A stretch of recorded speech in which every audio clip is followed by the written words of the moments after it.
కూతురు పుట్టిన వేళ ఫేస్బుక్ సీఈఓ మార్క్ జుకర్బర్గ్ భారీ దాతృత్వాన్ని చాటుకున్నారు. జుకర్బర్గ్ ఆయన భార్య ప్రెసిల్లా చాన్ ఫేస్బుక్ లోని తమకున్న వాటాల్లో 99% తమ జీవిత కాలంలో దానం చేయాలని సంచలన నిర్ణయం తీసుకున్నారు. ఈ విషయాన్ని తమ కూతురు మాక్సిమాకు రాసిన లేఖలో తెలిపారు. ఆ లేఖను జుకర్బర్గ్ తన ఫేస్బుక్ పేజీలో పోస్ట్ చేశారు.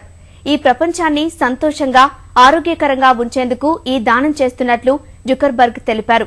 జుకర్బర్గ్ దంపతులకు ఫేస్బుక్ లో ఉన్న 99% వాటాల ప్రస్తుత విలువ $45 బిలియన్, అంటే దాదాపు 3 లక్షల కోట్ల రూపాయలు. ఈ ప్రపంచంలో తమ కూతురు మ్యాక్సీని స్వాగతించేందుకు తాను తన భార్య ఎంతో సంతోషంగా ఉన్నామన్న జుకర్బర్గ్ తెలిపారు.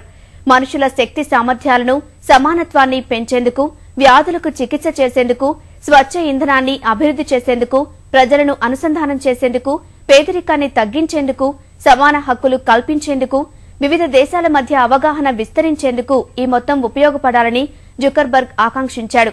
మీ తరం కోసం మా ఆశలు ప్రధానంగా 2 అంశాల మీద ఉంటాయని, అవి మానవ శక్తి సామర్థ్యాలను పెంపొందించడం, సమానత్వాన్ని ప్రోత్సహించడమని కూతురు మాక్సిమాకు రాసిన లేఖలో జుకర్బర్గ్ పేర్కొన్నారు.